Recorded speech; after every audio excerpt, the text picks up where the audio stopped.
हमारे सहयोगी शोएब रजा कुंदरकी से, विशाल प्रताप सिंह फूलपुर से और साथ ही रुचि कुमार सीसा मऊ से लाइव जुड़े हुए हैं। थोड़ी देर में इला काजमी गाजियाबाद से भी हमारे साथ लाइव जुड़ जाएंगी।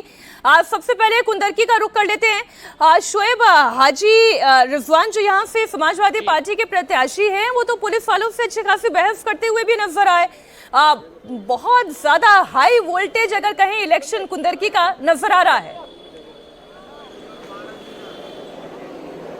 बिल्कुल, इसकी एक वजह ये भी है क्योंकि जो बीजेपी के कैंडिडेट हैं रामवीर सिंह, उनका जो प्रभाव है मुस्लिम एक तरीके से मतदाताओं में इस बार काफ़ी नज़र आ रहा है, क्योंकि वो तीसरी बार चुनाव लड़ रहे हैं। 2 बार हालांकि वो हार चुके हैं यहाँ से, लेकिन तीसरी बार वो चुनाव लड़ रहे हैं और प्रचार के दौरान हमने देखा कि काफ़ी वो मुस्लिम मतदाताओं को लुभाते नजर आए।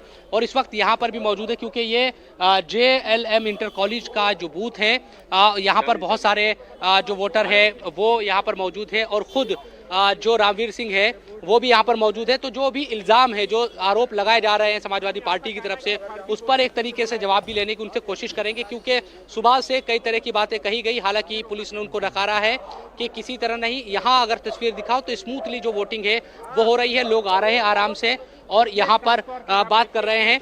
रामवीर जी, ये बताएं, चूंकि आप प्रचार भी करते नजर आए, आज वोटिंग का दिन है, आप जा भी रहे हैं। समाजवादी पार्टी के कैंडिडेट कई तरह के आरोप लगा रहे हैं कि वोट नहीं डालने दिया जा रहा है, आप लोगों ने एक लाल पर्ची छपवाई है, ये क्या है?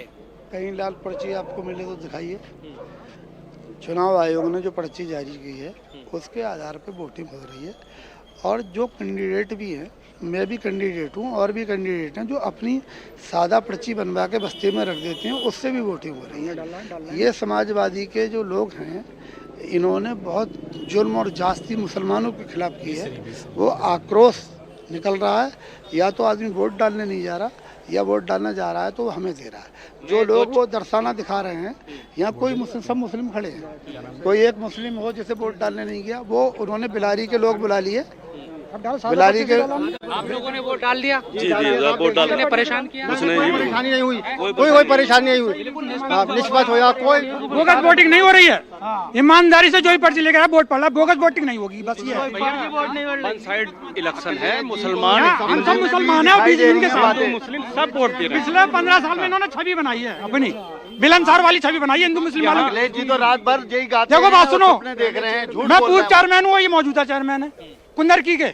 अब आप देख लो, जो सारे जितने खड़े सब मुसलमान हैं और रामवीर सिंह के साथ है। निष्पक्ष चुनाव हो रहा है। ये हारने वालों को आरोप लगाना, ये रामवीर सिंह को वोट पड़ रहा है।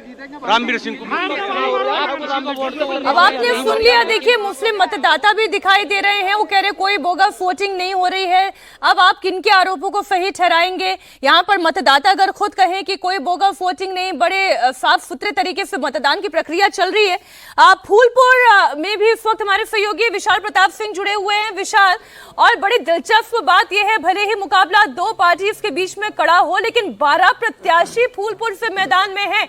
फूलपुर की जनता के बीच में क्या मुद्दे हावी हैं?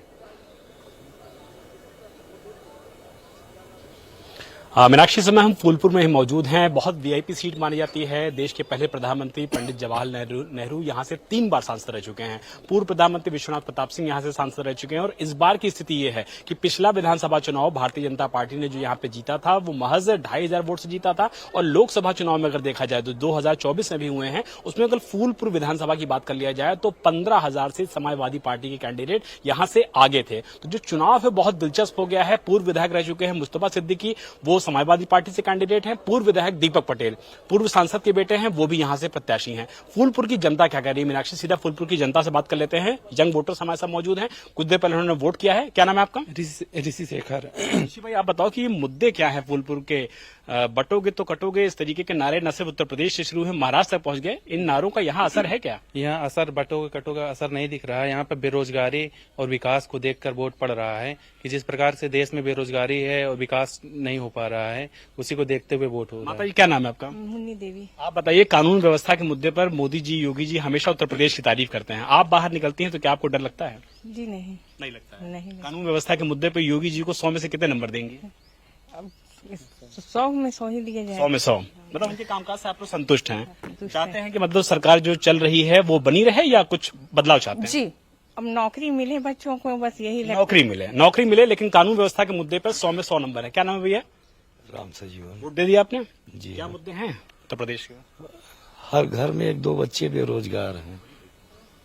अलग अलग मुद्दे हावी हैं। सीसामऊ से इस वक्त रुचि कुमार भी हमारे साथ जुड़ी हुई हैं। रुचि, कौन से मुद्दे सीसामऊ में हावी रहे, यहाँ का मुकाबला कैसा है? ये सीसामऊ एक ऐसी सीट है जो 9 सीट पे जो चुनाव हो रहे हैं, उपचुनाव यूपी में, बीजेपी जो बड़ी चुनौती वाली सीट मान रही है, उनमें से एक सीसामऊ है, क्योंकि करीब 25 साल से यहाँ पर बीजेपी का विधायक नहीं है। जो इरफान सोलंकी हैं वो यहाँ से 4 बार विधायक रह चुके हैं, 3 बार तो इसी सीट से सीसामऊ से रहे हैं। उनके पिता भी यहाँ हरिनगर सीट से 2 बार के विधायक थे। तो अब उनकी पत्नी चुनाव लड़ रही हैं, लेकिन बीजेपी ने यहाँ पूरी ताकत लगाई है। योगी आदित्यनाथ यहाँ पर आए, उन्होंने सभा की, रोड शो किया। उप मुख्यमंत्री ब्रजेश पाठक इस सीट के इंचार्ज हैं, उन्होंने सभाएं की। केशव प्रसाद मौर्य यहाँ पर आए। तो बीजेपी ने इस सीट पर पूरी ताकत लगाई है कि जो इतने साल से वो सीट नहीं जीत पा रही, वो इस बार जीत ले। अब किन मुद्दों पे वोट पड़ रहा है, हमारे साथ कुछ वोटर्स भी हैं। नाम क्या है आपका? रुचि, मैं यही बीच में आपको रोक रही हूँ, इसी बीच